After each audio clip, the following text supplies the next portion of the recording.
The same thought I'd had, picturing those monster tentacles sneaking along where he couldn't see them, grabbing his ankle and pulling him back into the pool. Fraser's shoulders were through, and I breathed a sigh of relief. That was the hard part. Now Jesse and I could pull him the rest of the way. But suddenly Fraser's mouth stretched so wide I could almost see down into his stomach.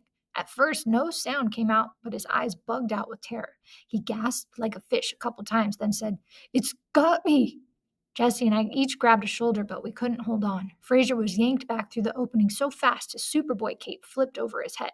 We gripped the end of the cape and pulled, but we could still feel our friend slipping away. "Brace your feet against the wall," I told Jesse, flipping onto my back and pulling on that cape with every bit of strength I had, using my feet as leverage against the metallic wall. "It's working!"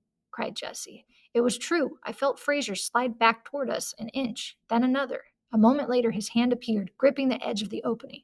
We could hear him grunting with the effort to pull himself free. I grabbed one hand, Jessie grabbed the other, and, still keeping her feet braced, we dragged him back through. As his feet appeared, I could see a long, glistening tentacle wrapped around his legs. It was stretching thinner and thinner like an overstretched rubber band, and then suddenly, pop! The tentacle broke and snapped back through the opening. Fraser collapsed at our feet. "Whew," he said, his chest heaving. "I thought I was a goner." "Look out!" yelled Jesse. I whirled around and saw it. A new, shinier, bigger blob was oozing through the opening. It was nearly as big around as we were. As we watched for an instant, paralyzed with horror, it began to form suckers, like a giant tentacle. It was getting bigger, and it was coming to get us.